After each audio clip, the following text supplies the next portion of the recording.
YouTube-рууд яг яаж амжилтанд хүрдэм бол өнөөдөр зүгээр орон дээр хэвтэж байгаад ер нь энэ алдартай амжилттай байгаа YouTube-рууд хэрхэн яаж амжилтанд хүрсэн үнэхээр сонирхол татаад хувьдаа жоохон ухаж судалж үзлээ.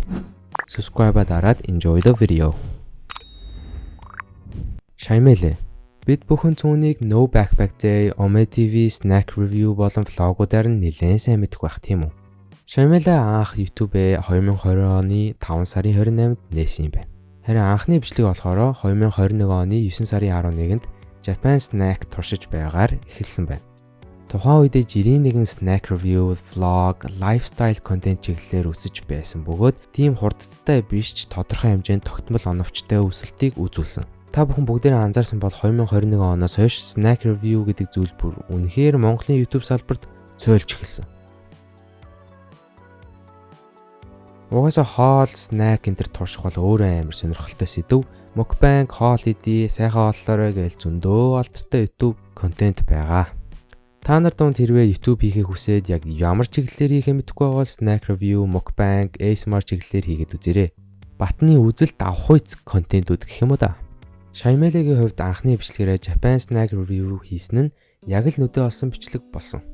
Залуулаад room tour, англи хэлний зөвлөгөө, Q&A, эмээ уурсан vlog, sleepover with cousin хэмээх сонирхолтой гарчигтай face to face нүүр тулж товч буй тодорхой амьдралын хэв маяг сонин содан асуудлуудыг хүндсэн бичлэгнүүдийг оруулж байгаад 2022 оны 1 сарын 30-нд Монголын YouTube-ийн салбарт томоохон үзүүлэлт үзүүлэх контентыг гаргасан.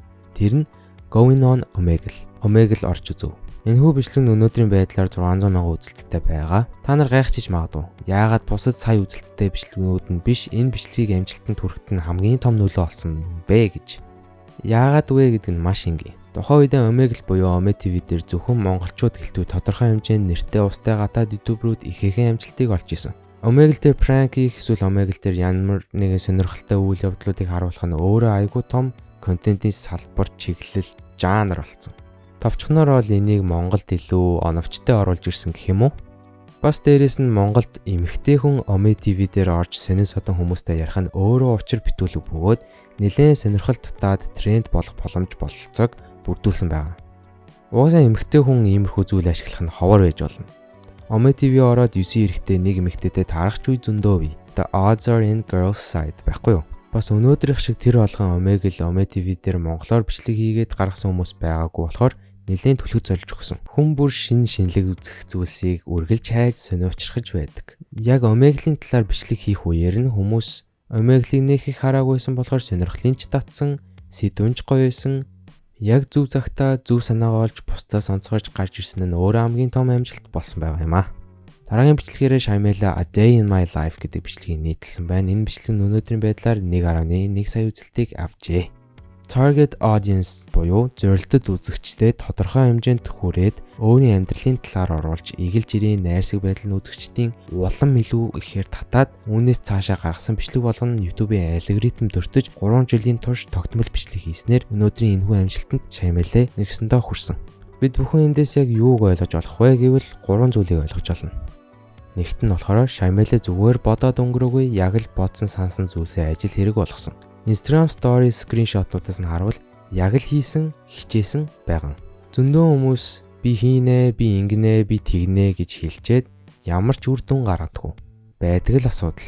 YouTube контент бүтээгчтэй царайлаг болохоор, азтай байсан болохоор, баян болохоор гэж хэлдэг хүмүүс зөндөө байгаа. Яг үнэхээр давуу тал байж болно.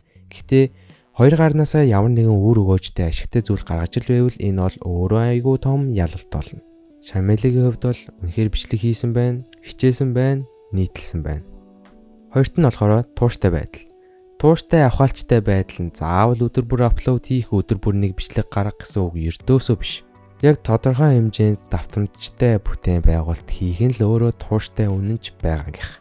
Тэгэхээр миний дүгнэлтээр бол Шаймэлээ хангалттай тууштай байж чадсан байна. Би өөрөө яг өмнө нь тууштай байгаагүй тэр чигт нь хайсан. Би бол тууштай байдал ямар чухал зүйл гэдгийг бол амар сайн мэднэ. За гуравт нь болохоор family friendly. Хараал арх тамхи буруу үлгэр жишээ ердөөсөө байхгүй.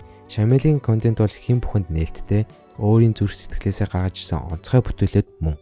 контент үйлдвэрлэл хийн гэхээр заавал буруу бузруулаад зүйл хийж асуудал тарьж сенсац ямар нэгэн муу мухай дээр тулгуурлан үүсгэсэн зүйл байдаггүй.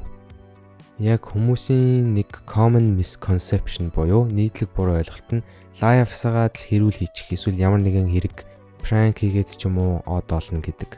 Чаддаг хүмүүс зөндөө байгаа. Гэхдээ од олсон хүмүүс бүр тийм зүйл хийдэггүй, бас хийхгүй, үзэхгүй байхыг илүүд үздэг хүмүүс зөндөө байгааг ухамсарлах хэрэгтэй.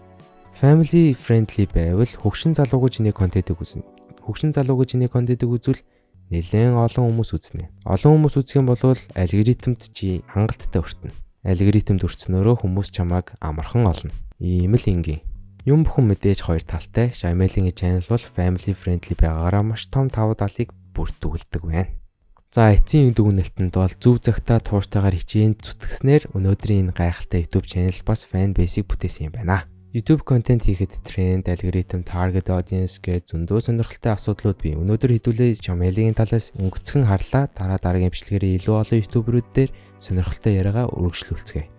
Өнөөдрийн бичлэг таалагдсан бол лайк болон subscribe заавал дараарай. Дараагийн сонирхолтой бичлэгээрээ уулзцгаая. Ирээдүйд хамтдаа